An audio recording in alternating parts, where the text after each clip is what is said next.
키역키역, 히읗히읗, 말줄임표 등은 친근감의 표시가 아니라 생존하기 위한 약자들의 비명입니다. 이들을 위한 성평등 사회를 만드는 것이야말로 민주주의의 핵심 가치를 실현하는 일이자 서울시와 우리 의회의 존재 이유입니다. 여성의 삶이 다각적으로 취약성에 노출되고 있으나 이런 위기에 대해 우리 사회는 어떤 시그널도 주고 있지 않습니다. 내년 여성가족 정책실 예산 중 성평등, 여성안심 예산은 약 1,000억 원입니다. 본 예산이 처음으로 40조를 넘은 서울시 내년 예산에서 고작 1,000여 원의 예산이 배정된 것뿐입니다. 진지하게 여성의 삶을 고민했다면 절대 제출할 수 없는 예산입니다. 서울시는 지금이라도 여성의 현실을 직시해야 합니다. 심각성을 인지하고 대전환을 해야 합니다. 10대부터 노년에 이르기까지 전 세대에 걸쳐 여성들이 경험하며 켜켜이 절망하는 젠더 체제를 해결하겠다는 의지를 보여야 합니다. 민주주의 정치가 고도화될수록 조직된 힘으로 선출된 이들의 힘은 커집니다. 피해자들의 침묵은 더욱 깊어질 수밖에 없습니다. 촛불 이후 소위 우리는 진보진영의 이름으로 등장하는 음모론을 들어야만 했습니다. 피해자와 연대하는 사람들에게 가해자의 신성한 업적을 침해하는 불순물이자 표적 집단이라 낙인짓기도 하였습니다. 이를 통해 여성이 자기 피해의 경험을 말하는 행위가 어떤 대가를 치러야 하는지 우리는 보았습니다. 이제 모든 질문은 가해자에게 향해야 합니다. 가해자가 부재하다면 가해자를 둘러싼 이들과 시스템, 그리고 이 사회에게 또한 우리의 통념과 인식에게 물어야 합니다. 다시는 그 전으로 돌아가지 않기 위해, 또다시 이런 고통이 반복되지 않기 위해 함께하겠다 대답해야 합니다. 오늘도 죽음을 택한 많은 이들은 전해지지 못한 고통을 겪은 사회적 약자입니다. 키역키역, 히읗히읗, 말줄임표 등은 친근감의 표시가 아니라 생존하기 위한 약자들의 비명입니다. 이들을 위한 성평등 사회를 만드는 것이야말로 민주주의의 핵심 가치를 실현하는 일이자 서울시와 우리 의회의 존재 이유입니다. 별정직 17명 중 2급과 4급 모두 남성입니다. 그 외 별정직도 대부분 5, 6급으로 구성되어 있습니다. 행정직 14명 중 가장 높은 직급인 행정 5급도 3명 모두 남성입니다. 행정직 하위 직급 8, 9급은 모두 여성으로 채웠습니다. 선명하게 노란색으로 보이다시피 성별로 분리된 위계를 확인할 수 있습니다. 행정 지원 업무와 크게 다르지 않은 지원 업무를 하고 있는 별정직들이 훨씬 더 많은 수를 차지하고 있는 것이죠. 다음 표를 보겠습니다. 2020년 정무 부시장실의 인력 운영 이력을 살펴보면 더욱 심각합니다. 별정직 상위 직급은 남성, 별정직 하위 직급은 여성, 행정직 상위 직급 남성, 행정직 하위 직급 여성으로 운영되었습니다. 너무나 젠더 구분이 명확해서 어떻게 구분을 안 하려다 안 할 수가 없는 상황입니다. 최근 6층을 구성하고 있는 시장단의 최근 3년간 인력 운영 이력입니다. 먼저 시장실, 3년간 4급 이사 고위 별정직 전원 남성, 행정직 8급 이하 전원 여성. 정무부 시장실, 3년간 7에서 9급 행정직 전원 여성, 고위직 남성. 행정 1, 2 부시장실, 상급 전원 남성, 하위급 전원 여성. 너무도 명확한 성별 분리와 위계가 서울시의 가장 핵심인 시장당 인력 구성에서 고스란히 드러나고 있습니다. 유리천정이 아니라 단단한 성곽을 마주하고 있습니다. 현재 서울시의 인력 구성과 관련해서도 이번 국회에서 또다시 지적이 있었고요.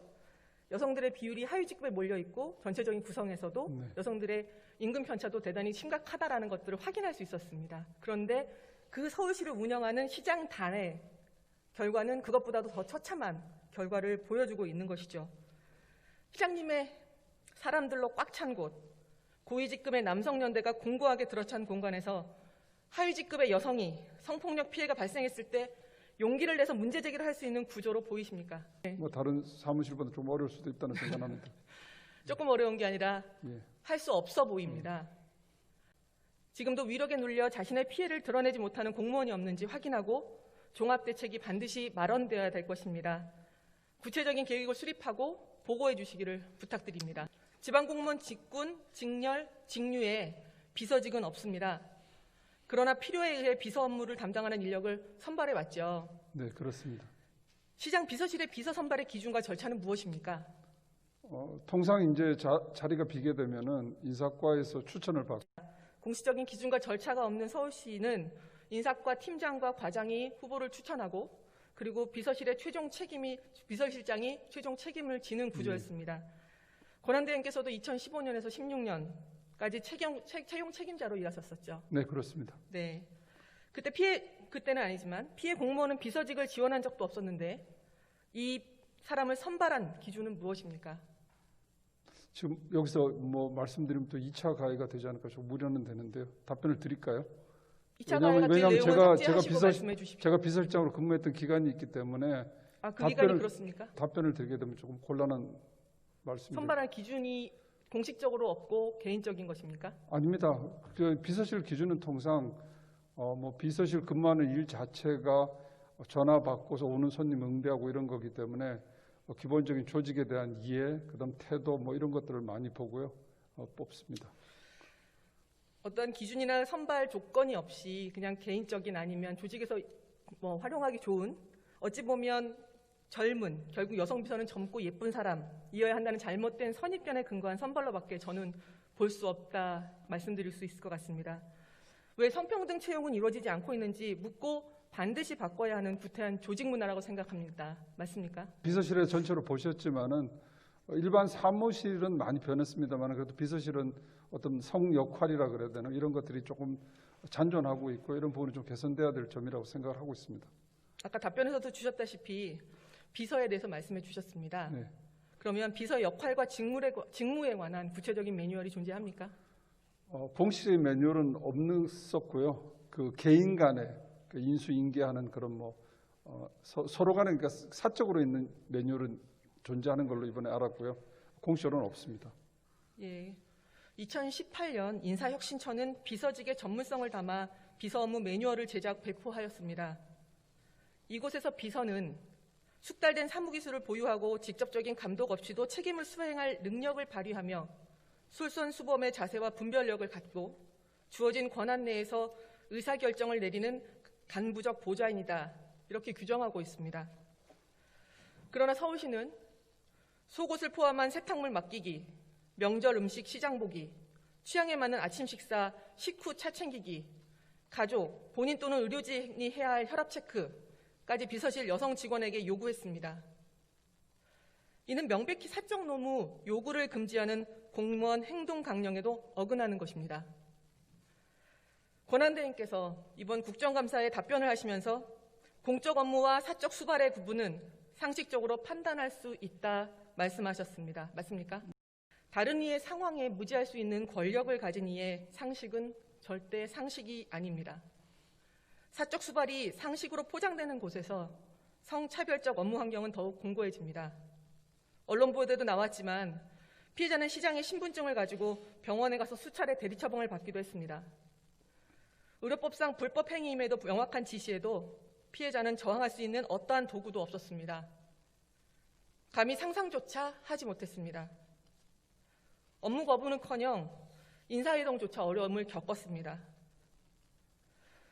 지금 이 순간 우리가 괴로워도 구조의 문제, 조직 문화의 문제를 짚어야 하는 것은 권력은 언제든 폭력으로 바뀔 수 있기 때문입니다. 권력을 가진 사람은 누구든 폭력의 가해자가 될 수 있습니다. 그렇게 되지 않도록 제도와 구조, 문화를 만들어야 합니다. 향후 비서 채용에서부터 업무 관련 명확하고 투명한 제도를 만들어야 합니다. 동의하십니까? 예, 뭐 동의하고요. 이번에 저희들이 사건을 겪으면서 저희 조직이 취약했던 부분이라고 생각됩니다. 그래서 지금 그 특별대책위원회와 함께하면서 지금 말씀하셨던 부분, 예를 들면 뭐 비서의 업무의 명확화라든지 매뉴얼, 또 뭐 인사 채용 절차나 기준의 문제 이런 것들 다 마련 중이란 말씀드리고요. 마련되면 또 의원님께도 한번 보고 드릴 수 있도록 그렇게 하겠습니다. 이 숫자를 봐주십시오. 여성가족 정책실로부터 이번 행감 때 받은 자료입니다. 유추하기 어려우실 텐데요. 시장실과 정무부 시장을 거쳐간 별정직들의 폭력 예방 교육 이수 현황입니다.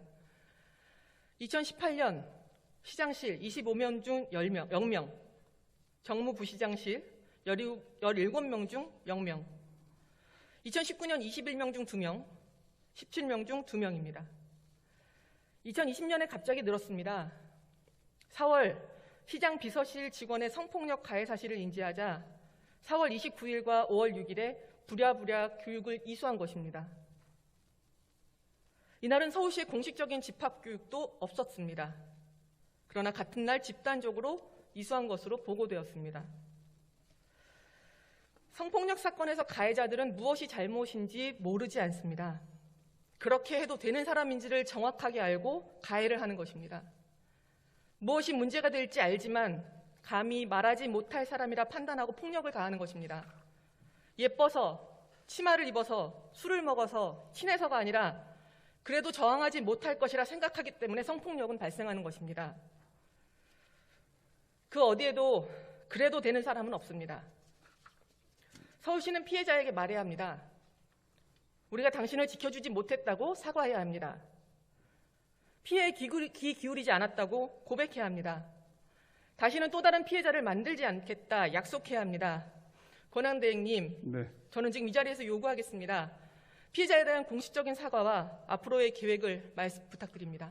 일단 피해자가 겪은 아픔에 대해서는 정말 안타까운 마음 금할 길이 없고요. 저희들의 동료인 만큼 하루빨리 저희들 품에 다시 돌아와서 정상 동료로서 다시 돌아올 수 있기를 바라고요.